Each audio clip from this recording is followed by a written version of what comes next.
여기에 대한 말씀을 좀 함께 나누려고 합니다. 추수감사주의를 우리가 한 주 앞두고 있는데, 이 시점에 우리가 당일이 되어서 감사에 대한 이야기를 나누는 것도 좋지만 한 주 전에 추수감사주의를 준비하면서 이 감사에 대한 말씀을 미리 나누는 것이 좋겠다 싶어서 이 말씀을 준비했습니다. 레위기서에 보면 제사와 절기에 대한 말씀이 기록이 되어져 있죠. 하나님께서 이스라엘 백성들에게 명하신 5가지 제사가 있고 7가지 절기가 있습니다. 오래전에 구약의 파노라마를 아마 공부하신 분들은 이 7개의 절기가 기억에 가물가물하실 텐데요. 유월절, 무교절, 초실절, 오순절, 그 다음에 빨리빨리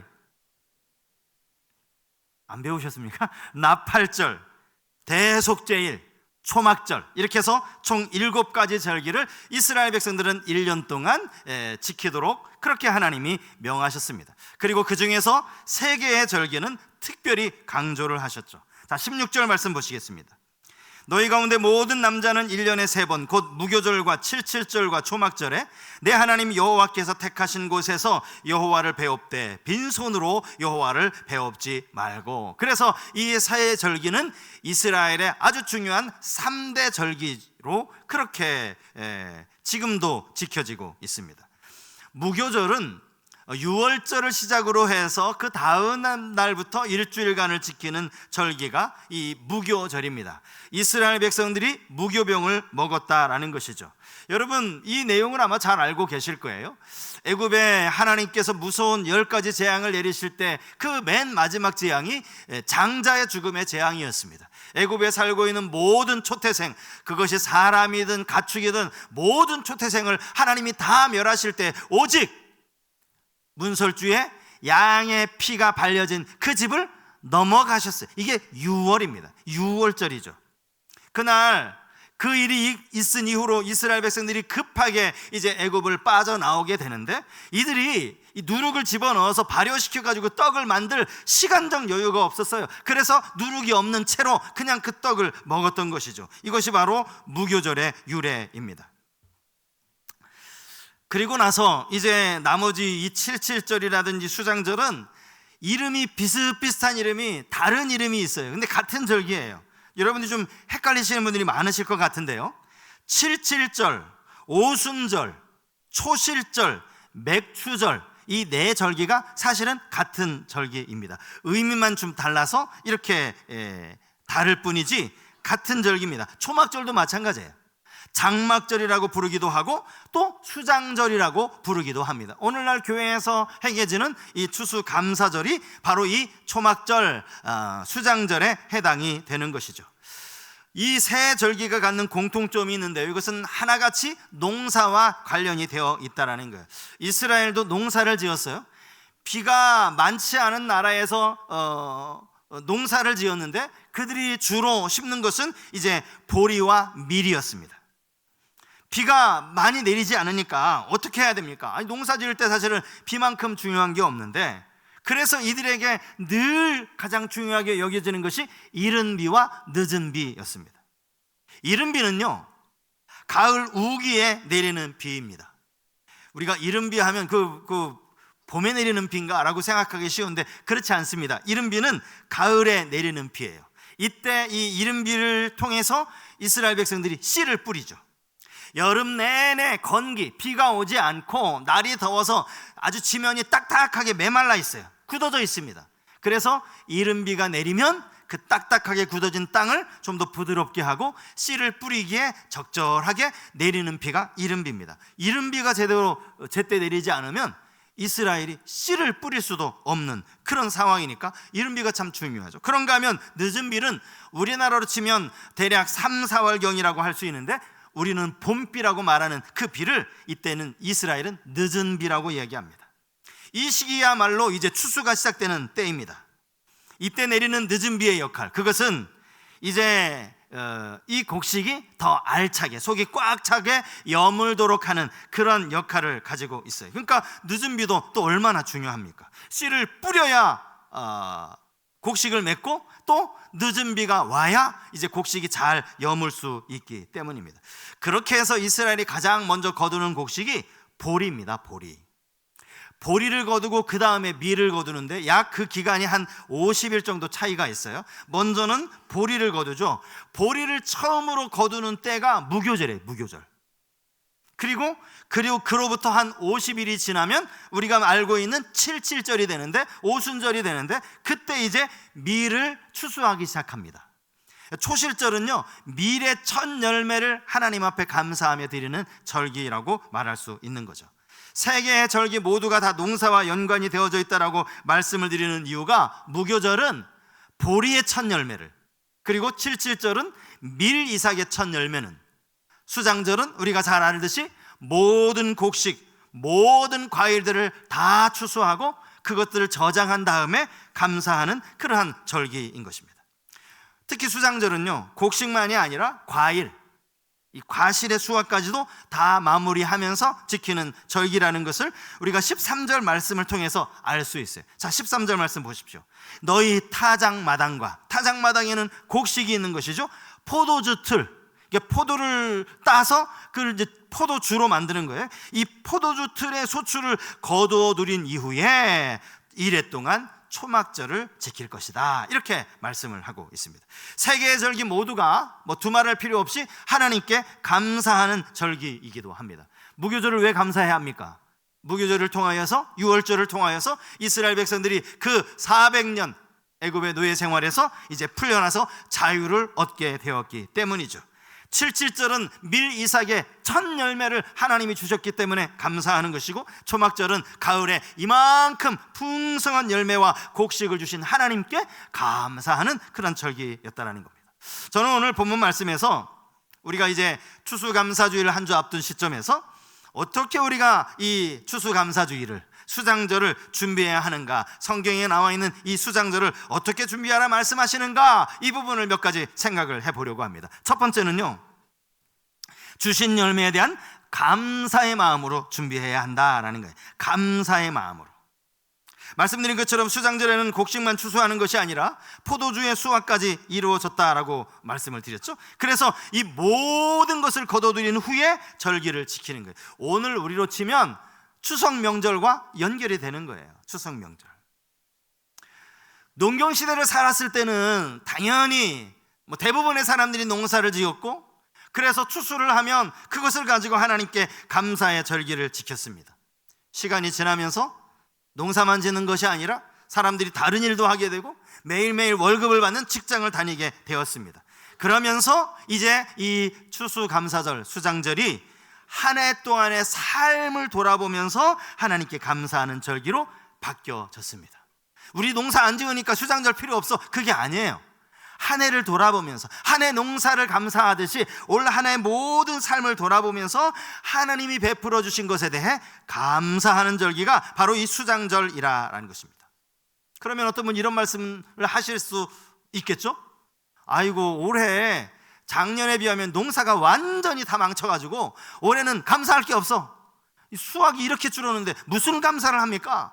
이런 말을 할 수 있겠죠.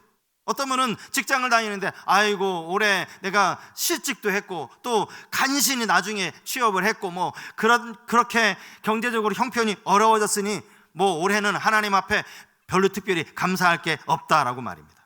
여러분, 그 말이 맞습니까? 올해 수확을 작년의 수확과 비교하면서 올해 좀 더 많이 거두었다 그러면 그만큼 감사하는 게 맞느냐고요? 그렇지 않습니다. 오늘 여러분 13절 말씀을 가만히 보시면요, 여기 이렇게 말하고 있어요. 타작마당과 포도주 틀의 소출을 거두어 들인 후에 라고 말씀을 하고 있어요. 타작하거든, 이 타작, 올해 거둔 양이 작년의 양과 어떠한지 한번 비교해봐라, 그런 말씀 없습니다. 포도주가 작년에 비해서 얼마나 줄었나, 많이 늘었나, 그거 한번 비교해서 너희들이 잘 비교해서 감사할 만하거든, 감사해라, 그런 말이 없어요. 곡식을 타작할 수 있다라는 것만으로, 거둘 곡식이 있고 짤 포도주가 있다라는 그 사실만으로도 우리는 얼마든지 감사할 수 있고 얼마든지 감사해야 한다라는 거예요. 사실요, 우리가 현대를 살아가면서 감사하지 못하는 결정적인 이유가 뭔지 아세요? 이 비교하는 거예요, 비교. 사실 올해 작년에 비하면 별로 수입이 늘지도 않았고 뭐 경제 형편이 더 나아진 것도 아니고, 아니 오히려 더 쭈그러들었고 더 어려워졌는데 올해 무슨 뭐 하나님께 뭘 감사해? 이게 비교하는 거예요. 작년과 비교하는 거예요. 여러분, 비교가 끝이 없어요. 작년과만 비교합니까? 아니요, 이웃과도 비교합니다. 아이고, 저 집은 올해 뭐 얼마나 사업이 잘 되든지 그냥 뭐 차도 바꾸고, 아이고 우리는 뭐 있는 차도 팔아야 될 지경인데 무슨 감사야. 비교는요 끝이 없어요. 비교해서 감사하려고 치면요 누가 감사할 수 있겠습니까? 그러니까 우리는 비교하지 말고 주어진 그 하나님이 주신 것에 대해서 감사할 수 있어야 돼요. 공부하는 학생이요, 어느 날 시험지를 딱 가지고 왔는데 90점을 맞아왔어요. 그러면 우리 부모님들 어떻게 해야 됩니까? 야, 이번에 공부 열심히 했구나, 너무너무 잘했네, 이렇게 이야기하셔야 돼요. 이번에 시험이 쉬웠니? 공감하잖아요, 그죠? 네 옆에 짝꿍은 혹시 100점 맞은 거 아니야? 이렇게 말하면 여러분, 여기에 어떻게 칭찬이 나오고 여기에 어떻게 감사가 나오겠습니까? 비교하지 말아요. 올해 날도 가물고 또 여러 가지 상황도 어려웠는데 그래도 거둘 곡식이 있었음이 하나님께 감사의 제목이 되어야 한다는 거예요. 이게 하나님이 우리에게 명령하신 거예요. 왜 우리는 범사에 감사하라는 말을 너무나 잘 알고 있으면서 왜 감사하기 전에 자꾸 비교합니까? 올해 진짜 감사할 게 내가 뭐가 있나? 막 주판 두들겨 보면서 땀들과 비교해 보면서. 여러분, 그렇게 하지 마세요. 오늘 한 해도 어려운 가운데 이만큼 살아가게 하신 거, 일용할 양식 주셨잖아요. 그래서 그거 먹고 살아왔잖아요. 그것에 대해서 하나님 앞에 감사하라는 거예요. 주어진 것으로 감사하며 지키는 절기가 바로 이 수장절이 되어야 한다라는 겁니다. 또 하나, 두 번째는요, 모두 함께 즐거움으로 준비해야 된다는 거예요. 모두 함께. 저는 이 부분을 오늘 본문에 나오는 말씀이 14절 말씀 보십시오. 자, 14절 말씀이요. 절기를 지킬 때에는 너와 내 자녀와 노비와 내 성중에 거주하는 레위인과 객과 고아와 과부가 함께 즐거워하되. 함께 즐거워하되. 이 함께라는 단어가 확 들어왔어요. 함께. 여러분, 사실 농사 지을 때, 농사 짓고 수확을 거두어 드릴 때 가장 좋아하는 사람은 누구예요? 그 밭 주인이요. 네? 이 수확이 다 자기 거잖아요. 물론 수고한 사람들 품삯 주고 나면 그 다 자기 거 아닙니까? 우리 집 거, 우리 자녀들, 우리 애들 거 아닙니까? 그래서 너와 내 자녀는 이해가 돼요. 그런데 너와 내 자녀뿐만 아니라 집에서 일하는 노비도 즐거워하라는 거예요. 또 뿐만 아니라 심지어는 나그네, 고아, 과부, 이들도 다 함께 즐거워하도록 그렇게 지켜라, 이렇게 말씀을 하고 있는 거예요. 이게요, 오늘 수장절에만 말씀하신 게 아니라 77절 바로 앞에 나와 있는 초실절, 첫 열매를 드리는 그 말씀에도 똑같은 말씀이 나와요. 11절 말씀 보면 너와 내 자녀와 노비와 내 성중에 있는 레위인과 민 너희 중에 있는 객과 고아와 과부와 함께. 여러분, 그러면서 그 이유를 12절에 이렇게 설명하고 있어요. 왜 함께 해야 하느냐? 12절 말씀 보십시오. 너는 애굽에서 종되었던 것을 기억하고 이 규례를 지켜 행할지니라. 너도 종살이 했어. 너도 노예로 살았잖아.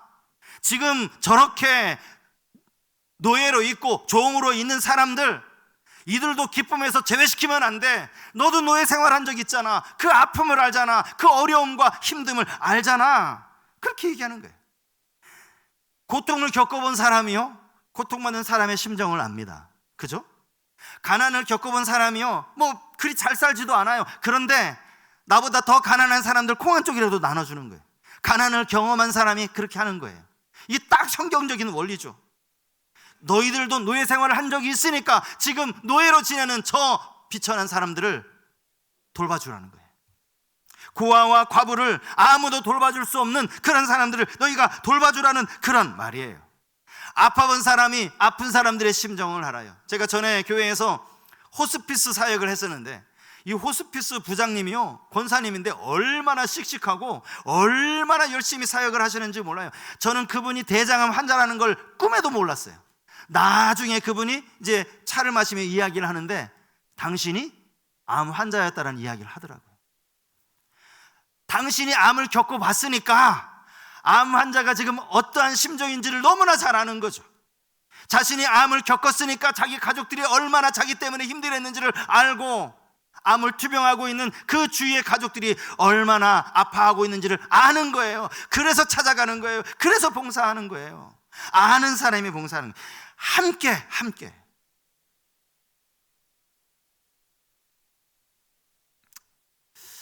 저는요,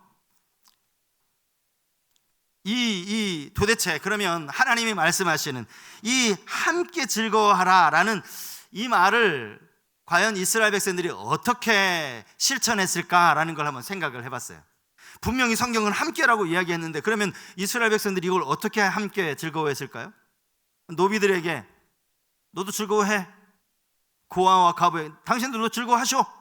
여러분, 그런다고 그들이 즐거워하겠습니까? 이들이 거둔 곡식을 나눈 거예요. 나눈 거. 그래야 기쁨이 있죠. 자기들끼리만, 야, 이번에 풍년이야, 자기들끼리만 맛있게 먹으면서 당신들도 기뻐하라고. 기뻐하겠습니까? 함께 즐거워하겠느냐고요? 아, 올해 이렇게 농사를 지었는데 이거 우리가 좀 함께 먹고 함께 즐거워하자고, 이거 좀 가져왔으니까 이거 좀 같이 드시자고, 아니 같이 좀 먹을 걸 같이 나누고 해야, 그래야 함께 즐거워하는 것 아닙니까? 사실 고아와 과부는요, 아무리 옆집에서 풍작을 이루어도 별로 기뻐할 일이 없어요. 왜? 나와는 상관없는 일이니까. 그런데 옆에서 농사 짓고 나서, 아이고 올해 참 농사가 잘 됐네요, 이걸 좀 같이 나누려고 왔습니다, 이것 좀 맛있게 드시면서 우리 이걸 함께 즐기죠. 그러면 기뻐할 수 있잖아요. 함께 자기가 가진 것을 나누는 거예요. 이거 우리가 땄는데, 이거 우리 집 건데, 나누는 거예요. 나누는 거. 콩 한 쪽도 나누는 거예요. 가난해 본 사람이요, 정말 자기도 찢어지게 여전히 가난하면서 콩 한 쪽 나누는 것처럼 나누는 거예요. 제가 말씀을 준비하면서요, 이런 생각이 들었어요. 이런 절기가 있을 때마다 제가 한편으로 마음이 좀 여러 가지 생각이 많았어요. 그게 뭐냐 하면, 이런 절기 때만이라도 우리가 우리 교회끼리만 떡해 먹고 우리 교회끼리만 그냥 즐거워하고 그냥 왁자지껄 할 게 아니라, 이걸 좀 정말 함께 나눠야 되는데, 이 성경 분명히 함께 즐거워하는 게 이게 준엄한 하나님의 명령인데, 이걸 좀 어떻게 함께 나눌 수 있을까, 함께 즐거워할 수 있을까, 이 부분에 고민을 했어요. 제가 저랑 같이 사역했던 목사님 중에요, 지금 미랄복지재단이라고 하는 이 복지재단에서 사역하는 목사님이 계세요. 이분이 이제 뭐 부활절이라든지 추수감사절 이런 절기 때가 되면 이제 당신의 그 재단에서 이런 이웃사랑을 이웃사랑을 실천할 수 있는 이런 제안이 있습니다, 원하시는 교회들 참여해 주세요. 사실 이 글을요, 단체 카톡방에 몇 번을 올렸어요. 근데 저도 그 글을 읽을 때마다, 야, 우리도 이거 우리 교회도 이거 했으면 좋겠다, 이게 정말 함께 즐거워하는 건데 싶으면서도 한쪽으로는 우리 교회 아직 빚 못 갚았는데, 이런 생각이 드는 거예요. 우리 교회가 지금 재정이 갈수록 어려워진다고, 헌금 수입이 준다고 그런 이야기가 들리는데, 그러면서 망설이는 거예요. 추수감사절 헌금이라도 우리가 모자란 재정에 충당이 되지 않을까, 이런 생각 때문에 이걸 과감하게 실천을 못했던 거예요. 말씀을 준비하는 하나님이 자꾸 그 마음에 찔림을 주시는 거예요. 그래서 제가 결단을 했어요. 사실 지난달이죠, 10월 달에도요, 추수감사주의를 앞두고 또 이 목사님이 이제 톡을 올렸어요. 이웃사랑 나눔 제안서 이렇게 해서 이제 올렸는데, 가만히 보니까 이게 단체 톡방이 아니라 제 개인 카톡방이 올렸더라고요. 이제 이분이 아주 전략을 개인별로 탁탁 해가지고, 송대준 목사님 안녕하세요 이러면서 올렸어요. 제가 답을 못했잖아요. 그러면서 한편으로 어제 말씀을 준비하면서 결심을 했어요. 내년부터는 우리도 없지만, 우리도 재정이 쪼들리지만 콕 한쪽이라도 나누자. 이게 함께 즐거워하는 거니까. 함께 우리끼리만 즐거워하지 말고 어려워하는 사람 보니까, 뭐 장애인들 어떻게 돕고, 뭐 정말 여러 분야에 이 재단이 아주 잘 그런 일들을 잘 하는데, 우리가 이렇게 좀 그 일에 동참했으면 좋겠다, 그런 마음이 들었어요. 내년에 뭐 그 복지위원회 예산을 이만큼 늘리자, 그런 의미가 아닙니다. 이건 여러분 개인이 하셨으면 좋겠어요. 그렇게 해서 우리가 정말 함께 즐거워하는 이 일에 동참을 했으면 좋겠습니다. 이게, 아멘을 안 하시네. 이게 성경이 수장절을 지키라고 하는 그 명령 가운데 우리에게 주신 말씀이에요. 함께 즐거워하라. 마지막 세 번째는요, 인도하심에 대한 감사로 준비하라. 인도하심에 대한 감사. 자, 여러분 한번 보세요. 수장절의 다른 이름이 초막절이라고 제가 말씀을 드렸죠. 왜 초막절이라는 이름이 붙었을까요? 이 기간 동안, 이 명절 기간 동안 이스라엘 백성들이 초막을 짓고 살아야 하기 때문이에요. 모든 이스라엘 백성들은 다 초막을 짓고 살라고 그렇게 하나님이 말씀하신 거죠. 그래서 초막절이에요. 왜 초막을 짓습니까? 왜 초막 안에서 살아가야 합니까? 그들이 광야에서 40년 동안 초막에서 지낸 것들을 기억하기 위함이라는 거예요. 네, 여러분 생각해 보세요. 초막에서 초막을 짓고 생활한다는 거. 요즘처럼 뭐 저기 좋은 데 가서 텐트 치고 1박 2일 캠핑하는 그게 아닙니다. 초막을 짓고 생활한다는 게 얼마나 불편한지 몰라요. 게다가 이들은 구름기둥이 움직이면, 불기둥이 움직이면 다시 천막 걷고 또 이동해야 되잖아요. 이동하고 또 다시 천막 치고 또 걷고 이동하고 얼마나 불편하겠어요. 출애굽 1세대가요, 여러분 광야에서 다 죽었잖아요. 하나님 불신해서, 하나님 원망해서. 그러니까 광야에 있는 동안 이들이 장례도 치렀고요, 또 뿐만 아니라 애기들을 또 얼마나 많이 낳았어요? 죽은 숫자만큼 낳았으니까. 인구가 줄어들질 않았으니까. 그러니 이쪽에서는 이제 막 장례 치르고 또 이쪽에서는 막 애기 낳아가지고 이제 그 몸 산후조리하고 이런 과정을 여러분 천막 치고 지내면서 보냈다라고 생각해 보세요. 쉬웠겠어요? 재밌었겠습니까? 얼마나 힘들었겠어요. 아니 그렇게 하고 가나안 땅에 왔단 말이죠. 가나안 땅에 들어왔으니 못하러 천막 치고 살아. 여기 정착해서 살 건데 가나안 사람들이 자기 집 다 그대로 놔둔 채로 도망갔잖아요. 그 집에 들어가면 살면 되는 거죠. 그런데 초막을 치고 살라는 거예요. 게다가 그때가 언제예요? 1년 중에서 농부들 입장에서는 가장 배부를 때가 이내예요. 가장 부자일 때. 왜냐하면 이제 막 추수를 해서 이제 막 곡식에 차곡차곡 쌓아 넣었으니까 이때가 최고 부자 아닙니까? 이제 내일부터 하나씩 까먹으니까 내일부터 이제 조금씩 가난해지는 거예요. 이때가 가장 부자라고요. 근데 그때 초막 지으라는 거예요. 믿지 않는 사람들 같으면 아마 며칠 동안 술판을 벌이면서 잔치를 벌여야 할 그때 초막 짓고 거기 들어가 살라는 거예요. 이게 뭐겠습니까? 이 의미가 뭐겠습니까? 그것은 그렇게 고생스러운 광야 생활 중에 하나님이 베풀어 주신 은혜를 잊지 말라는 거예요. 잊지 말라는 거예요. 아마 이들은요, 천막을 보기만 해도 아마 진절머리를 쳤을지도 몰라요. 보기만 해도 끔찍해. 아이고 내가 저기서 40년 사는 거 생각하면 끔찍했을 거예요. 그럼에도 거기서 살면서 하나님이 그들을 어떻게, 그의 조상들을 어떻게 인도해 주셨는지 그 하나님을 기억하라는 거예요. 모세가 신명기서의 말씀에 이스라엘 백성들을 설교하면서 광야의 삶이 어떠했는지를 이렇게 간략하게 설명하는 부분이 있어요. 신명기 8장 15절 말씀입니다. 너를 인도하여 그 광대하고 위험한 광야 곧 불뱀과 전갈이 있고 물이 없는 간조한 땅을 지나게 하셨으며 또 너를 위하여 단단한 반석에서 물을 내셨으며. 광야가요 얼마나 넓습니까? 예? 풀 한 폭이 보이지 않는 그 모래밭이 얼마나 넓냐고요. 얼마나 광활하냐고요. 거기에 불뱀이며 전갈이며 뭐 그것들 뿐입니까? 사나운 야생 동물들이 얼마나 많이 백성들을 위협했겠습니까? 물도 없고 식물도 없는 그런 상황 속에서 하나님의 도움이 없이는 한순간도 살아갈 수 없었던 그들, 광야 시대의 그들의 삶을 기억하라는 거예요. 안식일을 제외한 6일 동안 하나님은 아침마다 만나를 먹여주셨죠. 만나가 물리다고 하니까 하나님 메추라기를 몰아주셨어요. 밤에는 무슨 기둥? 헷갈리시면 안 돼요. 밤에 추워 죽겠는데 구름 기둥 하면요 얼어 죽습니다. 밤에는 불 기둥이어야 돼요. 낮에는 안 그래도 뜨거워 죽겠는데 낮에 불 기둥을 안 되죠. 타 죽죠. 낮에는 구름 기둥, 밤에는 불 기둥. 하나님이 그렇게 인도해 주신 거예요. 이것을 기억하라는 거예요. 이것을 하나님이 인도하심을 기억하라. 너희들 초막 살면서, 초막 사는 동안 하나님이 어떻게 인도해 주시는지 기억하라는 거예요. 여러분, 우리 한 해 삶을 돌아보십시오. 때로 건강의 위험도 있고, 그래서 병원에 입원을 하기도 하고 사고를 당하기도 하고 뭐 이런저런 많은 일이 있었을 거예요. 자녀들로 인하여서 눈물을 흘리기도 하고, 그럼에도 불구하고 하나님이 여기까지 인도해 주셨다는 이 사실을, 이 은혜를 여러분 잊지 말라는 거예요. 잊지 말라는 거예요. 또 하나의 의미가 있어요. 뭐냐면 신약시대, 이 절기가요, 신약시대 예수님 당시에도 유대인들 사이에서 끊임없이 지켜지던 절기였거든요.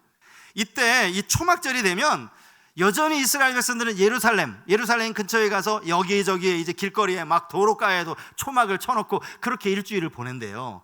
그런데 그렇게 일주일을 보내면서 그들이 뭐를 하느냐? 신앙교육을 한답니다. 그 자녀들에게 신앙교육을 해. 천막 안에서 신앙교육을 하는 거예요.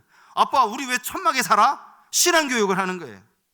우리 조상 때에 우리가 저 애굽에서 노예 생활할 때 하나님이 기적과 같이 우리를 풀어주시고 광야에서 보냈지 않니? 그 광야에서 만나와 메추라기를 먹여주신 그 이야기, 그럼에도 불구하고 우리 조상들이 하나님을 불신하고 하나님께 원망했던 이야기, 반석에서 물이 솟아난 이야기, 이런 이야기를 들려준다라는 거예요. 살아있는 교육이죠. 우리 조상들이 여기 살았었어, 여기. 그리고요, 이 초막절에 행해지던 또 특별한 행사가 하나 있는데, 그게 뭐냐면 실로암 물가 있죠. 실로암 물가. 제사장 한 사람이요, 아침마다 매일 이 금으로 만든 항아리를 가지고 실로암에 가요.